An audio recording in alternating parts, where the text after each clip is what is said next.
प्रिय विद्यार्थियों, आइए भ्रमर गीत नामक शीर्षक से जो कक्षा हिंदी कक्षा 11 में सूरदास ने लिखा है उसके जो पद संख्या 8 तक हमने पढ़ लिया था और 8 के बाद आज 9 पढ़ेंगे। 9 को देखिए, वह ठीक से देखिए, ध्यानपूर्वक देखिए, क्योंकि यह पद सबसे क्लिष्ट माना जाता है और इसको ठीक से समझने की कोशिश करेंगे। देखिए, इसमें सब कुछ किसी न किसी माध्यम से बात कही गई है। उन माध्यमों को समझिए। जब तक नहीं समझेंगे तब तक पद का भावार्थ ठीक से समझ में नहीं आएगा। चलिए देखते हैं। सबसे पहले पद को पढ़ते हैं। कहत कत परदेसी की बात, मंदिर अरध अवधि बदि हम सो हरि आहार चली जात। शशि रूप बरस सूर ऋषुजुग घरे, हरि रूप कीन्हो घात। मघ पंचक लई गयो सांवरो, ताते अति अकुलात। नखत वेद ग्रह जोरि अर्ध करे, सोय बनत अब खात। सूरदास बस भई बिरह के, कर्मी जय पछितात, कर्मी जय पछितात। आइए एक एक पंक्ति का पहले भावार्थ समझते हैं। किस माध्यम से, किस प्रकार से उन्होंने बात की है सूरदास जी ने, उसको ठीक प्रकार से समझेंगे, ठीक प्रकार से जानने की कोशिश करते हैं। सबसे पहले प्रसंग बहुत आवश्यक होता है, इसलिए प्रसंग को समझें। प्रस्तुत पद्यांश में श्री कृष्ण के लौट आने की अवधि बीत जाने पर उनको कि वह पुनः वापस आएंगे इसकी प्रतीक्षा करती हुई गोपियाँ उद्धव से अपने विचार व्यक्त करती हैं। बस यही प्रसंग है, तो इसको आप अपने हिसाब से ठीक प्रकार से लिखेंगे, ठीक प्रकार से लिखने की कोशिश करेंगे। देखिए कि प्रस्तुत पद्यांश में श्री कृष्ण के लौट आने की अवधि बीत जाने पर भी उनके लौटने की प्रतीक्षा करती हुई गोपियों की व्यथा का चित्रण किया गया है। ठीक है, यह प्रसंग हो जाता है। आइए अब इसकी व्याख्या समझते हैं। प्रत्येक पंक्ति की ठीक प्रकार से व्याख्या समझते हैं। आइए देखिए, कहते हैं कहत कत परदेसी की बात। गोपियाँ उद्धव से अपनी विरह व्यथा का वर्णन करते हुए कहती हैं कि तुम हमसे उस परदेसी की क्या बात करते हो। परदेसी कौन है? वही श्री कृष्ण, जो इनको कुछ अल्प अवधि दे करके चला गया था, समय की अवधि दे करके, और कहता था कि हम उस निश्चित समय के बाद वापस आ जाएंगे, लेकिन वो अभी नहीं आया। देखिए वह अवधि क्या थी। दूसरे पंक्ति में देखिए, यहाँ से देखिए, मंदिर अरध अवधि बदि हम सो हरि आहार चली जात। मंदिर अर्थात घर, मंदिर घर का ही पर्यायवाची है, ठीक है ना। मंदिर अर्ध यानी मंदिर का अर्ध कर दीजिए, आधा कर दीजिए, घर को आधा करिए। घर का आधा करने पर जो बचता है उसे पक्ष कहते हैं, और पक्ष को दूसरे अर्थ में पखवाड़ा भी कहते हैं, जो 15 दिन का होता है। तो इस मंदिर अर्ध की के संकेत के द्वारा वे 15 दिन के पखवाड़े की बात करते हैं। कहते हैं कि मंदिर अर्ध यानी कि एक पखवाड़े, बदि हमसो, बदि हमसो अर्थात हमसे 15 दिन का, बदि का अर्थ है वादा।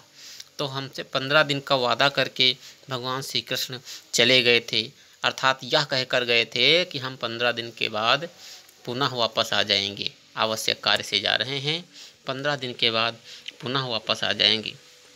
और आगे देखिए, हरि आहार चली जात। हरि बहुत कई अर्थ हैं हरि के। हरि का अर्थ होता है ईश्वर। नंबर 1 ईश्वर, नंबर 2 सर्प, नंबर 3 मेढक, नंबर 4 जल, नंबर 5 सिंह, शेर जिसको कहते हो। तो इतने सारे अर्थ होते हैं हरि, लेकिन यहाँ पर हरि का अर्थ शेर से लिया गया है। शेर का अर्थ अब क्या है? आहार का अर्थ है भोजन। हरि आहार चली जात यानी कि शेर का भोजन। और शेर का भोजन क्या होता है? मांस। मांस से बिंदी को हटाइए तब मांस बनता है। मांस का अर्थ है महीना, अर्थात पूरा अर्थ क्लियर होता है। ध्यान से समझिए कि मंदिर अर्ध अवधि बदि हमसो हरि आहार चरि जात। वो कहते हैं, गोपिकाएं उद्धव से कहती हैं कि मंदिर अर्ध अर्थात एक पखवाड़े की बात कह करके हमसे कृष्ण गए थे कि हम 15 दिन के बाद, एक पखवाड़े के बाद अर्थात 15 दिन के बाद वापस आ जाएंगे। लेकिन हरि आहार अर्थात मांस, मांस का अर्थात है महीना, मास, मास का अर्थ है महीना। 1 महीना गुजर गया लेकिन वो अब भी नहीं आए, 1 महीना बीतने को है, वो अब भी नहीं आए। ठीक है, आगे देखिए वही बात उस पर अपने विचार और अपनी विरह वेदना को व्यक्त करते हुए दूसरे पंक्ति में कहती हैं कि शशि रिपु बरस असुर रिपु जुग बर हर रिप कीन्हो घात। शशि रिपु, शशि का अर्थ है चंद्रमा, रिपु का अर्थ है दुश्मन। चंद्रमा का दुश्मन कौन है? दिन, है ना। क्यों? क्योंकि दिन में चंद्रमा प्रकाशहीन हो जाता है। शशि रिपु बरस अर्थात दिन 1 वर्ष के समान। सूर्य रिपु जुग भर, सूर्य रिपु यहाँ पर सूर्य नहीं चमकता, सूर्य का अस्तित्व समाप्त हो जाता है किसमें? रात में, तो उसके रात को कहती हैं सूर्य रिपु।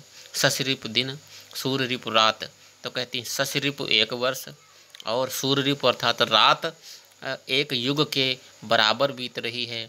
और हर रिपु कीन्हो घात, हर अर्थात शंकर, रिपु अर्थात दुश्मन। हर शंकर जी का दुश्मन कौन है? दुश्मन वही है जिसने भगवान शंकर को समाधि से जगा दिया था। और वह इशारा करते हैं सूरदास जी कि कामदेव की ओर। कामदेव ने समाधि से जगाया था, फूलों की बाणों से मार करके उनका तीसरा नेत्र खुला हुआ था और जिसके कारण कामदेव भस्म हो गए थे। वो कहानी का स्मरण बीच में करते हैं। तो फिर से एक बार अर्थ समझिए, शशि रिपु बरस अर्थात दिन 1 वर्ष के समान, सूर्य रिपु युग भर अर्थात रात 1 युग के समान, और हर रिपु कीन्हो घात, और हर रिपु अर्थात कामदेव भी मुझ पर आघात कर रहे हैं, अपनी चोट पहुंचा रहे हैं अपने प्रिय की, अपने प्रेमी के विरह में। ठीक है, यहाँ पर दूसरी पंक्ति का भावार्थ समाप्त हो जाता है। आगे देखिए, मघ पंचक लई गयो सांवरो। आगे कहती हैं गोपिकाएं उद्धव से कहती हैं, मघ अर्थात मघा नक्षत्र होते हैं, जिन नक्षत्रों में वर्षा होती है, या फिर यही नक्षत्र जो हिंदी कालगणना में 27 नक्षत्र माने गए हैं, उन 27 नक्षत्र में एक मघा नक्षत्र होता है। और मघा से जब क्रमबद्ध आप गिनेंगे 5 मघा से पंचक अर्थात 5वां नक्षत्र, तो 5वां नक्षत्र क्या होता है? चित्रा। और चित्रा लय गयो सांवरो, चित्रा से आ हटा करके चित्र कहते हैं, है ना। यानी कि हमारा जो चित्त है ना, हटा दिया गया तो बचा क्या? चित्त। चित्त का अर्थ होता है हृदय, अर्थात हमारे हृदय को श्री कृष्ण ने चुरा लिया है और चुरा करके अपने साथ लेकर के चले गए ताते यते कुलात, जिससे मेरे मन को बहुत ही बेचैनी हो रही है, बहुत ही व्याकुलता हो रही है। ठीक है, तो तीसरी पंक्ति क्लियर होती है। आइए चौथी पंक्ति को देखिए, नखत वेद ग्रह जोरी अर्ध कर सोई बनत अबखात। आइए इसको भी समझते हैं। नखत हिंदी कालगणना में वैदिक पद्धति में नक्षत्र 27 माने गए हैं। तो नखत, अब वेद कितने हैं? आप जानते हैं कि वेद 4 होते हैं। फिर ग्रह कितने होते हैं? 9 ग्रह होते हैं। आप देखा है रामचरितमानस का पाठ होता है तो 9 ग्रह पूजन किया जाता है, तो 9 ग्रह हुए। नखत वेद ग्रह तीनों को जोड़ दीजिए, जोड़ अर्थात तीनों को जोड़िए। नक्षत्र 27, वेद 4, 27 4 31 और ग्रह 9, 31 और 9 40। तो जोड़ दिया तो कितने हो गए? 40। फिर अर्ध कर यानी कि उनका आधा कर दीजिए, तो 40 का आधा कितना होता है? 20 होता है। ठीक, तो यहाँ पर 20 हमारा अर्थ आया। 20 सोए बनते अब खात, तो 20 को खाते नहीं बल्कि विष को खाते बनता है, अर्थात जहर को खाते बनता है। इस प्रकार से सूरदास जी लिख रहे हैं। भ्रमित होने की आवश्यकता नहीं है, सिर्फ ठीक प्रकार से अर्थ निकालने की आवश्यकता है। और आगे देखिए, अगली पंक्ति में कि सूरदास बस भई विरह के कर मी जय पछितात, कर मी जय पछितात।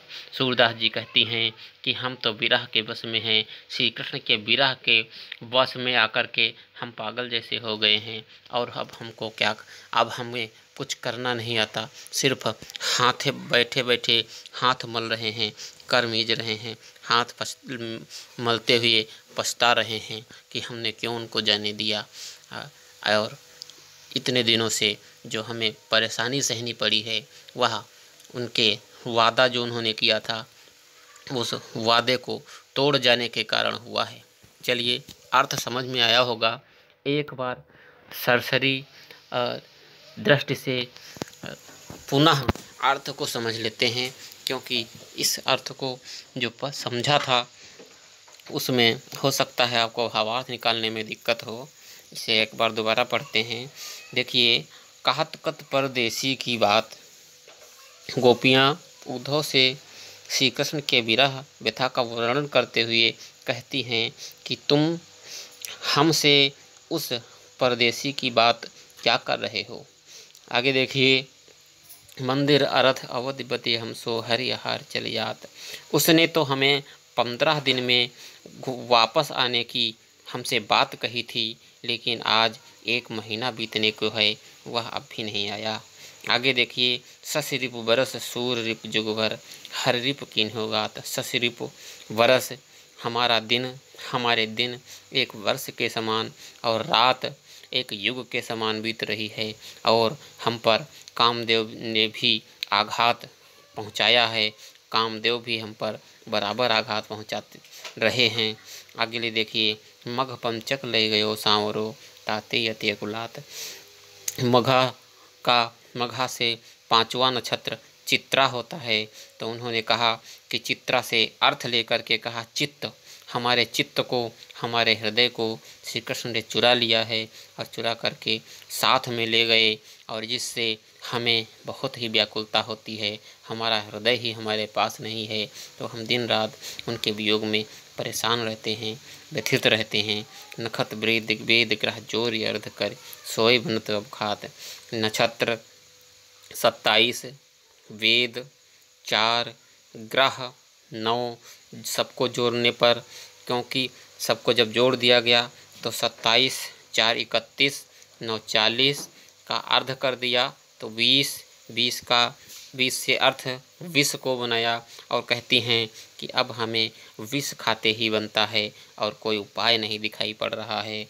आगे अगली देखिए, सूरदास बस भई विरह के कर मी जई पछतात। और सूरदास जी कहते हैं कि अब हम यही सोच सोच कर हाथ मल रही हैं, अर्थात पछता रही हैं कि हमने उनसे प्रेम ही क्यों किया, उनसे इतना उनको क्यों चाहा, जिसके कारण हमें यह दिन देखना पड़ा। तो आपको अर्थ ठीक प्रकार से समझ में आया होगा, है ना, ठीक प्रकार से समझ में आया होगा।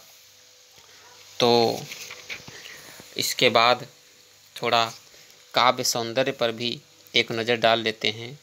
काव्य सौंदर्य में देखिए, रस श्रृंगार रस है, लेकिन श्रृंगार रस में वियोग श्रृंगार। आप क्या लिखेंगे, क्योंकि श्रृंगार रस के 2 भेद होते हैं, एक होता है संयोग श्रृंगार और एक होता है वियोग श्रृंगार। जहाँ पे मिलन की स्थिति का वर्णन होता है, जैसे राम और सीता का विवाह था, तो यहाँ पर संयोग श्रृंगार था क्योंकि उनका मिलन हो रहा था, और दूसरा होता है वियोग श्रृंगार। ये 2 भेद होते हैं श्रृंगार रस के, तो यहाँ पर वियोग श्रृंगार है। रस तो श्रृंगार है, लेकिन कौन सा, वियोग श्रृंगार। भाषा ब्रज भाषा है, और शैली जो है मुक्तक है। छंद गेय पद, और अलंकार श्लेष एवं अनुप्रास, दोनों अलंकार हैं। श्लेष भी है और अनुप्रास भी है। और देखिए, यहीं पर काव्य सौंदर्य समाप्त होता है। तो उम्मीद है कि आपको यह जो पद था इसका अर्थ ठीक प्रकार से समझ में आया होगा। चलिए, इसके आगे जो कुछ भी है हम अगले वीडियो में दिखाएंगे। धन्यवाद।